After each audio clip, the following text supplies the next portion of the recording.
Створанае яшчэ ў савецкія часы буйное вытворчае прадпрыемства «Кузлітмаш» сёння перажывае вялікую рэарганізацыю. За некалькі гадоў вытворца дабіўся станоўчай дынамікі па ўсіх ключавых паказчыках.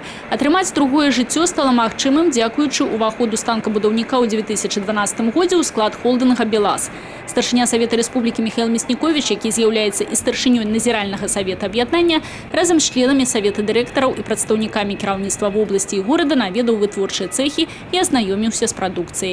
Управляющая компания всецело поддерживает «Кузлітмаш». Мы и материально поддерживаем, и закупками помогаем «Кузлітмашу». То есть здесь взаимоотношения у нас плотные и очень хорошие. Больш за палову заказаў «Кузлітмаша» сёння складае доля «БелАЗа». 30% займае выпуск кавальска-прэсавага абсталявання. Яшчэ 4% выпуск дэталяў электрамашын. Дарэчы, менавіта гэты вытворчы напрамак плануецца зрабіць адным з профільных. На працягу 3 гадоў на прадпрыемстве было набыта і ўведзена ў строй новае і мадэрнізаванае абсталяванне на суму звыш 2 мільёнаў рублёў.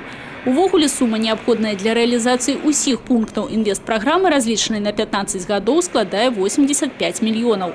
Па словах дырэктара, разлік ідзе часткова на ўласныя сродкі, прыкладна 16 мільёнаў, і на банкаўскія крэдыты, амаль 68 мільёнаў. На гэты конт сваё меркаванне падчас пасяджэння Савета дырэктараў «БелАЗа» выказаў Михаил Мяснікович. Я просил бы, чтобы облсполком со своим инновационным фондом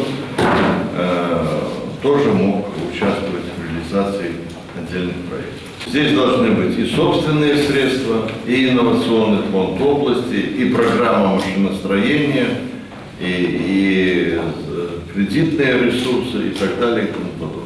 Адным з асноўных паўстала пытанне выканання галоўных эканамічных паказчыкаў, найперш забеспячэння росту сярэдняй зарплаты. У параўнанні з 2016-м яна на заводзе вырасла амаль удвая, але застаецца меншай, чым на вытворчасцях кіруючай кампаніі. Мне представляется, что руководство непосредственно и холдинга «БелАЗ», и «Кузлітмаша» на правильном пути, но необходимо добавить, особенно то, что касается инвестиционных проектов. Мощности для этого есть, тем более идет техническое перевооружение. В этом году объемы инвестиций составят около 10 миллионов рублей. Это неплохие для «Кузлітмаша» объемы, но это не предел. «Кузлітмаш» сёння не адзінае ў рэгіёне прадпрыемства, на якое робіцца стаўка. У сувязі з уваходам Пінска і Баранавічаў у праграму развіцця сярэдніх гарадоў у найбуйных райцэнтрах вобласці плануецца рэалізаваць адразу шэраг інвестпраектаў, агульная мэта якіх развіццё прамысловасці, у тым ліку і стварэнне новых вытворчасцяў.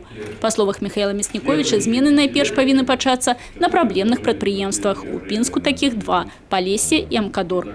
Тацяна Булгусаім, Людмила Салдин, Александр Дьяченко, телерадиокомпания «Брест».